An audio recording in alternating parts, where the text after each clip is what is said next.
Helicopter से जाते थे और ये बुढ़ा क्या है पैदल जाता है, तो उसके कारण से जनता का बहुत प्रेम मिला और उस प्रेम के पीछे सब आप लोगों का भी प्रेम है। लेकिन अल्टीमेटली वहाँ की घटनाओं पर नहीं जाऊँगा ज़्यादा। अल्टीमेटली पिछले कुछ दिन से जब स्वास्थ्य भी ठीक नहीं रहने लगा तो मैंने माननीय प्रधानमंत्री जी से कहा कि भाई बचपन से आप जानते हैं 16-17 साल से घूमते घूमते थक गया हूँ और यहाँ भी मैंने कहा मुझे नहीं लगता कि तनख्वाह मिलती है, इतना बंगला मिला है, अगर मैं 24 घंटे में 18 घंटा तो छोड़ो 16 घंटा भी काम न कर सकूँ तो मैं अपराध करूँगा, इसलिए आप मुझे मुक्ति दिला देंगे तो पद से तो अच्छा है। वो समझदार आदमी हम तो इतने तत्वदर्शी हैं, दूरदृष्टि वाले हैं, तो ना आप ऐसा है तो अपनी इच्छा को मीडिया में बोल दीजिए, वो आपको मुझे बता दीजिए। नमा होमिओपॅथी जगातली नंबर 1 आरोग्य सेवा व्हावी अशी माझी इच्छा आहे आणि त्यात ते यशस्वी होतील अशी मला खात्री आहे। नमा होमिओपॅथी आरोग्य संजीवनी। वो मीडिया में कहा मैंने कि मैंने इच्छा व्यक्त की है और 15-20 दिन बाद मुझे कहा कि ठीक है, जब आप छोड़ना चाहते हैं तो अपना त्यागपत्र भेज दीजिए। त्यागपत्र दे दिया, घर हो गया, अब आपके बीच में हूँ और मैं संक्षेप में बताता हूँ कि मेरी एक ही इच्छा है कि उत्तराखंड को हम आत्मनिर्भर बनाए। मैं जब कल मुझे राज्यपाल जी यहाँ के बोल रहे थे, बहुत अच्छे चीज़ें पूछते रहते मेरे से, बोले कोश्यारी जी जब आपने यहाँ कल्पना की, क्या कल्पना थी आपके राज्यों के बारे में, तो मैंने कहा मैं पत्रकारों के माध्यम से, मीडिया के माध्यम से, जनता से, शायद देवेंद्र जी को याद होगा, भजन साहब को, बार बार ये कहता था कि मेरी एक ही कल्पना है कि उत्तराखंड हिमालय जैसा स्वच्छ राज्य बने और गंगा जैसा पावन बने। उसमें कहाँ क्या है आप सब जानते, उस पर नहीं जाऊँगा। फिर और 2-3 चीज़ें उन्होंने पूछी, मैंने कहा ये चीज़ें आत्मनिर्भरता के बारे में, और जनरली सब लोग भी सब विचार करते हैं कि कैसे टूरिज्म आगे बढ़े, कैसे हमारे इसके माध्यम से फलोद्यान है और फिशरी है, डेयरी है, इतनी अधिक चीज़ें हैं, उनके माध्यम से हमारा प्रदेश अच्छा बने और सेल्फ रिलायंट बने, आत्मनिर्भर बने।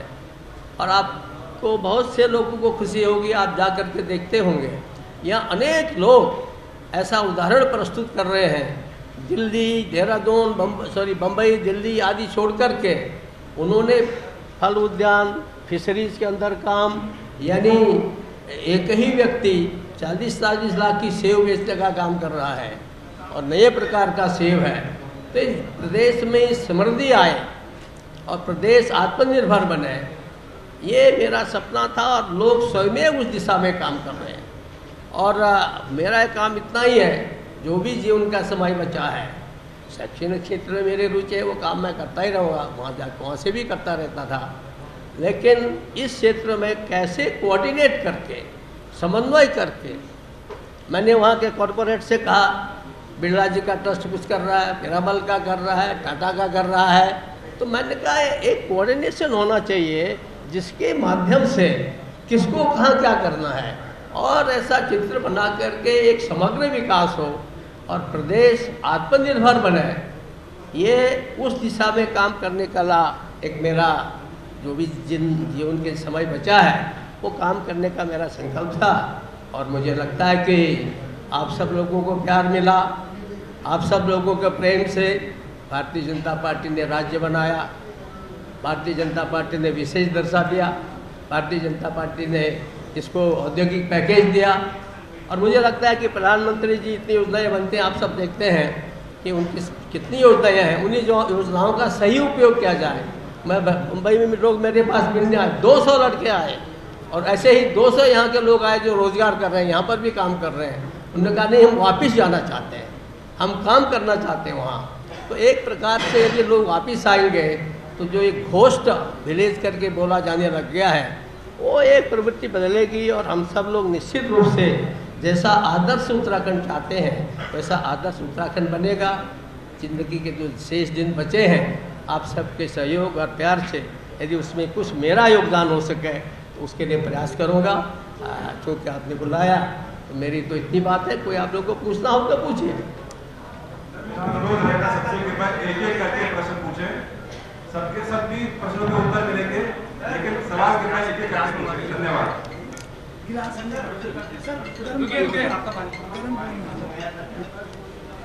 गिलास में रखना है ऐसे। चलो चलो जी, बोलो बोलो।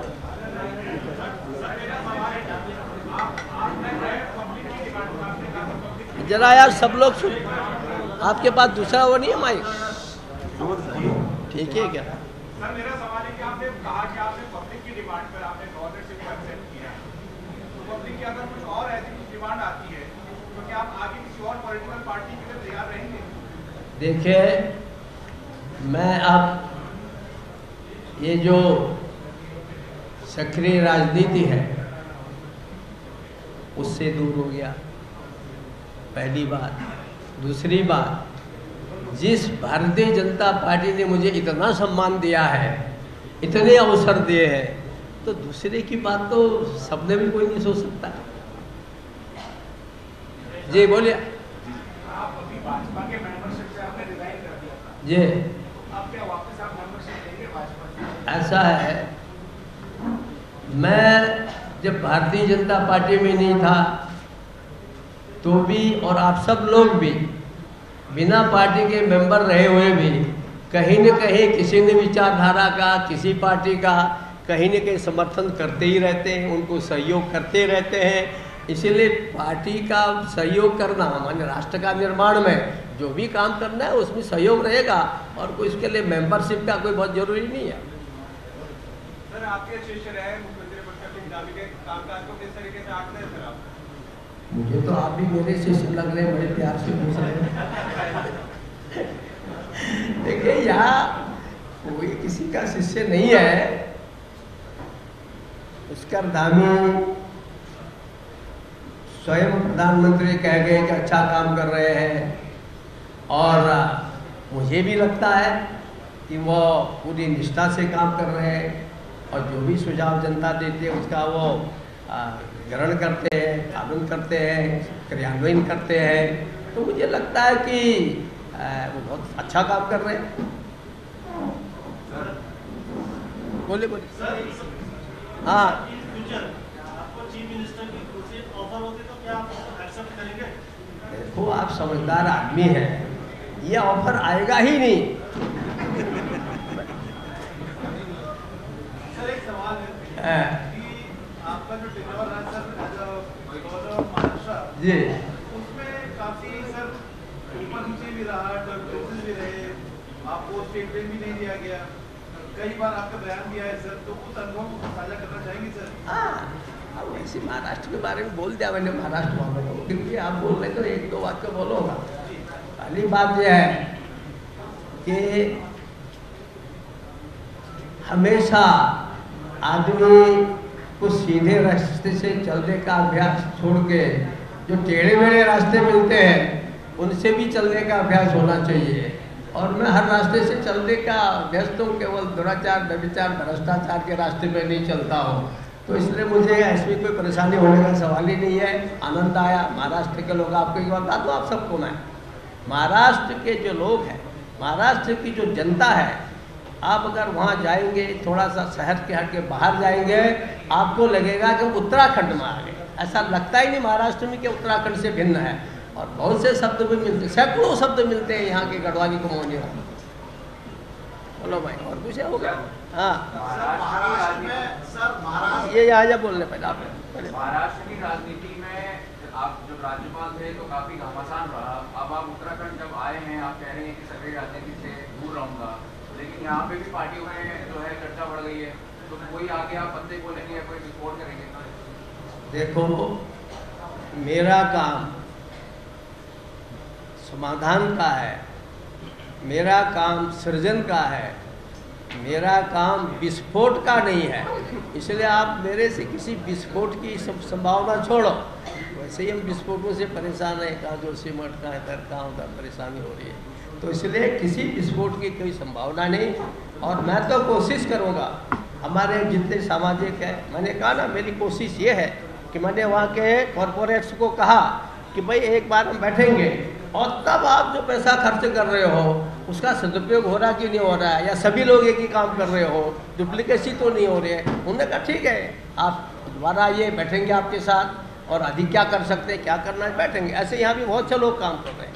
इतना सुंदर काम कर रहे हैं जिसकी कल्पना नहीं कर सकते आप लोग। और मुझे लगता है कि हम सब उनको साथ लेके चलेंगे तो एक नई आर्थिक क्रांति आएगी, और वो ऑलरेडी लोग कर रहे हैं, बस केवल थोड़ा यूनाइटेड होकर के, और सरकारी केंद्र और प्रदेश की जो योजनाएं हैं उनसे वो कैसे लाभ मिल सके, क्योंकि सरकारी तंत्र में बहुत पैसा पड़ा है पर उपयोग सही होता नहीं है।